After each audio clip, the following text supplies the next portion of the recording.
தமிழ் திரை உலகில் முக்கிய தயாரிப்பாளர்களில் ஒருவராக திகழ்ந்த ஏவிஎம் சரவணன் வயது மூப்பு காரணமாக காலமானார். ஏவிஎம் திரைப்பட தயாரிப்பு நிறுவனத்தை தொடங்கிய ஏவி மெய்யப்பனின் மகன் ஏவிஎம் சரவணன் 1958ஆம் ஆண்டில் ஏவிஎம் நிறுவனத்திற்கு தலைமையேற்று திரைப்பட தயாரிப்பில் ஈடுபட்டு வந்த ஏவிஎம் சரவணன் ரஜினிகாந்த், கமல்ஹாசன் உள்ளிட்ட பலரின் திரைப்படங்களை தயாரித்துள்ளார். 86 வயதான அவர் வயது மூப்பு காரணமாக உடல்நலம் பாதிக்கப்பட்டிருந்த நிலையில் இன்று காலை காலமானார். வடபழனியில் உள்ள ஏவிஎம் ஸ்டுடியோவில் அவரது உடல் அஞ்சலிக்காக வைக்கப்பட்டுள்ளது. அவரது உடலுக்கு முதலமைச்சர் மு க ஸ்டாலின் நேரில் வந்து அஞ்சலி செலுத்தினார்.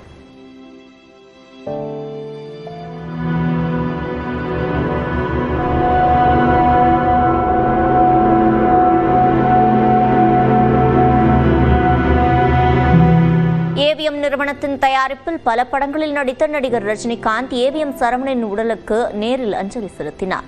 பின்னர் அவரது குடும்பத்தினருக்கு ரஜினிகாந்த் ஆறுதல் தெரிவித்தார். தொடர்ந்து செய்தியாளர்களை சந்தித்த ரஜினிகாந்த் சரவணனின் மறைவு தனது மனதை பாதிப்பதாக தெரிவித்தார். மிகப்பெரிய மனிதர், ஒரு ஜென்டில்மேன் அப்படின்னா அதுக்கு ஒரு எடுத்துக்காட்டை வந்து சரவணன் சார் அவர்கள் எப்பவும் வெள்ளை ட்ரெஸ் போடுவாங்க. அதே மாதிரி அவருடைய உள்ளமும் வந்து அவ்வளோ வெள்ளையாக இருக்கும். சினிமா வந்து உசிருக்கு உசிராக நேசிச்சவர். ஒரு 10 நிமிஷம் பேசினா 10 தடவை அப்பாச்சி அப்பாச்சின்னு சொல்லிட்டு அவருடைய ஃபாதரை வந்து நினைவுபடுத்திக்கிறாரு.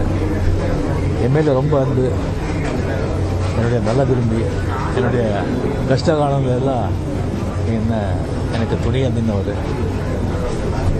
ஏவிஎம்மில் வந்து ஒரு 9 படம் ஆக்ட் பண்ணியிருக்கேன். அந்த 9 படமும் வந்து பெரிய ஹிட்டு. அதுக்கு வந்து மெயின் காரணம் வந்து சரவணன் சார்னு சொன்னால் அது வந்து மிகையாகாது.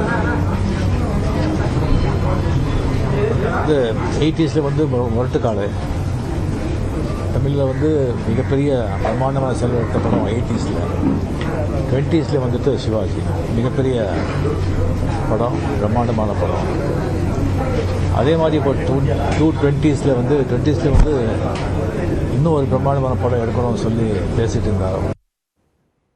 நடிகர் சிவகுமார், அவரது மகனும் நடிகருமான சூர்யா ஆகியோர் ஏவிஎம் சரவணனின் உடலுக்கு அஞ்சலி செலுத்தினர். அப்போது இருவரும் கண்ணீர் விட்டு அழுதனர்.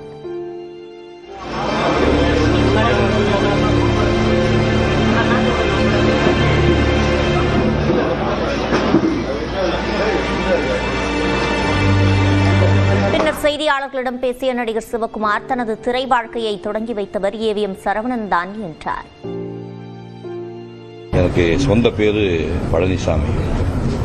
இந்த பேரை சிவகுமார்னு மாற்றி வச்சது சரவணன் சார். சரவணன் சார் தான். அண்ணன் தம்பி 4 பேர் இருந்தால் கூட எனக்கு இந்த பேரை வந்து சிவகுமார் வச்சது சரவணன் சார். அவர் ஞாபகத்தமாக தான் என் மகன் சூர்யாவுக்கு ஒரிஜினல் பேர் சரவணன் நான் பேர் வச்சேன். அடுத்த தலைமையில் சூர்யாவுக்கு வந்து அயன் பேரழகன் 2 படம் மாஸ்டர் பீஸ் படங்கள், 2மே சூர்யா லைஃப்பில் மறக்க முடியாத 2 படம் அயன் இருந்தது. எனக்கு முதல் படத்தில் சம்பளம் சொன்னால் ஷாக் ஆகிடுவீங்க. எனக்கு முதல் பட சம்பளம் வந்து 1000 ரூபாய். ஆனால் சூர்யா அந்த படம் பண்ணும்போது நீ என்ன சம்பளம் கேட்குறியோ அந்த சம்பளம் தானு கேட்ட பணத்தை அப்படியே கொடுத்து படம் பண்ணாங்க.